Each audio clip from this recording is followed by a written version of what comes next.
একটা চিঠি দিলাম লিখে, মনের কথা আজ তোমাকে, দেখো যেন কেউ দেখে না। মনে মানে না আমার মনে মানে না, মনে মানে না আমার মনে মানে না। এ বাবা, হুড়কা পড়া লেখা বাদ দিয়ে বাংলা রোমান্টিক গান গাইছে যে রে, পাশে যত্তর হইল নাকি দেখি তো যাই। হুড়কা, এ হুড়কা, এত রোমান্টিক গান আর বড্ড সুর দিয়ে গাইছে যে রে, পাশে যত্তর হইল নাকি? ও আলু, আরে আয় বস বস আয়। জানিস আলু, আমার ন প্যার হয়ে গেছে, প্যার। ও প্যার, এটা কোন জন্তুর নাম বটে রে হুড়কা? বলি আমার ভালোবাসা হয়ে গেছে আর পড়ালেখায় মনে লাগছে নাই। ও ভালোবাসা হয়ে গেছে।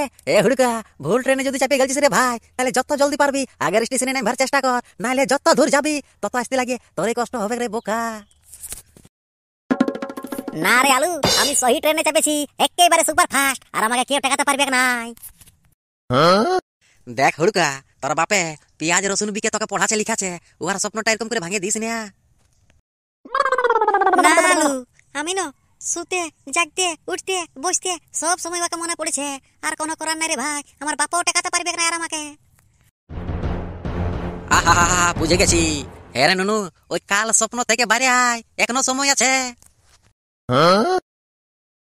এ আলু, একটা কাজ করে দিবি ভাই, এই চিঠিটা ওই ময়নাকে লেগে পৌঁছান দিতে পারবি? না রে হুড়কা, এইসব কাজে আমি থাকিব না, কারণ এইসব কাজ থেকে আমি 10 হাত দূরে থাকতে চাই। কারণ যেই মাঝে থাকবে এইসব কাজে সেই মারি খাবে, আর আমার পিঠটা অত শক্ত লই, আমি মার খাইতে পারবো না রে ভাই। ঠিক আছে তাহলে, প্যার কে এত ডর না কিয়া, আমি নিজে চিঠিটা পৌঁছান দিব। এ হুড়কা, আমি চলি রে ভাই, তুই আগুনটা থেকে বাড়াতে পারবি তো বাড়া, নাহলে তুই ধান বানা। সব সময় তোকেই মনে পড়ে ও ময়না রে, সব সময় তোকেই মনে পড়ে। এই বাবা, এই ময়নার কাছকে এই চিঠিটা কি করে পাঠাবো? কে পাঠান দিবে? কে আমার সাথ দিবে? এই মকরে মেলা যাব, মেলায় যাইয়ে খুগনি খাবো, ফুচকা খাবো, চপ খাবো, সবই খাবো, সবই লিব, টুটুকু টুটুকু টুটুকু টুটুকু টুটুকু টুটুকু টুটুকু টুটু। হ্যাঁ রে ভেন্ডি, কোথায় যাচ্ছি? আমি পচাদে ঘর যাচ্ছি, পচায় নাকি নতুন নতুন কাপড় কিনেছে, সেই দেখতে যাচ্ছি। এ ভেন্ডি, একটা কাজ করে দিতে পারবি? তুই যা বলবি তাই তোকে খাবো রে। কি কাজ করে দিতে বলছি রে? এই চিঠিটা ময়নাকে দিয়ে আসতে পারবি? ময়না কোন ময়না রে? পাশে দুলালার বেটিকে বলছি নাকি? আরে ভাই, তুই ঠিকই ধরেছি, ওই ময়নাকে দুলালার বেটিকে। দেখ হুড়কাদা, চিঠিটা পৌঁছান দিব, ময়নার হাতে দিয়ে আসবো, তবে ডিম সিজা খাওয়াতে হবে। আরে ভাই, ডিম সিজা খাবো তোকে, লে চিঠিটা ধর। এ বাবা, এত বড় চিঠি! ঠিক আছে, লে দিয়ে আসছি। ভেন্ডির পেছে পেছে যেতে হবে, নালে ভেন্ডি ভুল ভাল যদি বুকে দিন, নালে ফাঁসে যাব। তোমাকে ছেড়ে আমি কি নিয়ে থাকবো, মনটাকে সরিয়ে কোনখানে রাখবো, মন মানে না, মন মানে না, মন মানে না, মন মানে না। এ ভেন্ডি, যা রে নুনু যা, দিয়ে আয় চিঠিটা, দেখ আমার মতন উহো পাগল হয়ে গেছে। হুড়কাত্তা, যাবো? ওরে যা রে, আর দেরি করিস না, যা যা। ময়না, ময়না দিদি। ও ভেন্ডি, বল ভাই। হাইলে, এই চিঠিটা হুড়কা দাদাই দিয়ে পাঠাইলে তোকে। হে ভেন্ডি, তোর হুড়কা দাদা কেমন আছে?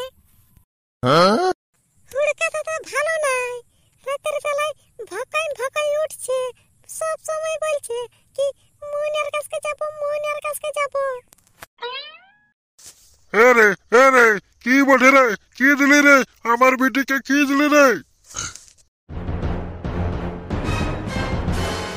কাকু, স্কুলে ছাড়িয়ে দিয়েছিল ময়না দিদি বইটা, সে দিতে এসেছিলি। তোরা দুজন কাঁদে ঘরের চিলা বটি রে।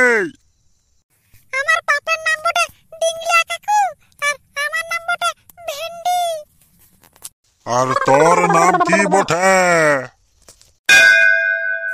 আমার নাম বটে হুড়কা, আমি ভেন্ডির জ্যাঠার বেটা বটি কাকু। ওই বইটা দেখি না, কিসের বই পাঠালি তোকে? এটা বই বটে বাবা, এটা লেখাপড়ার বই বটে, তোমার দেখতে নাই? বাপটাকে আরো বলছিস তোকে দেখতে হবে কি নাই? দেখি। আমার নাম বটে হুড়কা। মনিয়া, আমি যেতে পারি নাই তোদের পাড়া, এই কারণে তোর বাপ একবারে ভালুকের মতন তোদের দুয়ারটা দাঁড়ান থাকে, সেই জন্য যেতে পারি নাই। শুনেলে তোকে দেখা করতে আসতে হবে। স্কুল ছুটি এখন 1 মাস থাকবে, 1 মাস আমি তোকে না দেখে মরেই যাব। তুই জলদি আয়, দেখা কর। আর একটা কথা বলে দিচ্ছি, আমরা পালাবো আর পড়ালেখা করবো নয়। তোকে স্কুল পাঠাই এই জন্যে, হ্যাঁ? আমার মাথাটা নিচু করবি লোকের সামনে? এটা তোর পড়ালেখা হচ্ছে? হ্যাঁ বল। বাবা, আমি সত্যি বলছি, কিছু জানি নাই। ইয়ারা কি দিয়ে পাঠাচ্ছে কি নাই, আমি ইয়ার আগে চিনিও নাই। তুই যদি সত্যি কিছু জানি নাই, তাহলে ঘর দিকে ঢুক, আর ইয়ারাকে দেখছি।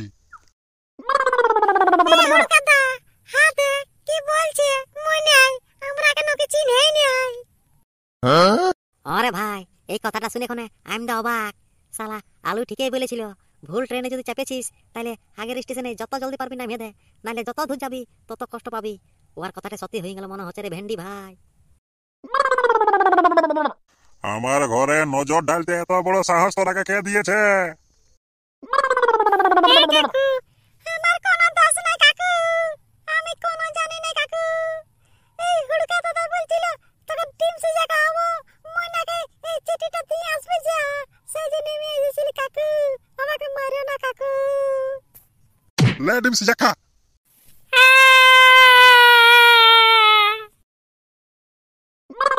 এত বড় তোর সাহস কে দিল আমার বিটির উপর নজর দিতে লাগে? কাকু, আর তোমাদের ঘরের উপর নজর দিব না কাকু, আমি যা বুঝবার বুঝে গেছি। আর তোমাদের ঘরের উপরে একদম নজর দিব না। মইনাকে এবার আমি দিদি বলবো, স্কুল গেলেও আমি দিদিই বলবো, আর কিছুই বলবো না কাকু। এবার আমাকে যেতে দাও, ছেড়ে দাও আমাকে, ভুল হয়ে গেছে। হুড়কা দাদা, দাঁড়া, আমিও যাবো। হুড়কা দাদা, তোর জন্য মার খালি, দাঁড়া, আমিও যাবো। হ্যাঁ রে নুনু, তবে কথা ছেড়ে যাবো বল? তুই এত বড় বড় কাজ করলি, আমার জন্য মারিও খালি, তোকে আমি কখনো ছাড়বো না রে ভাই। চো ঘর চো।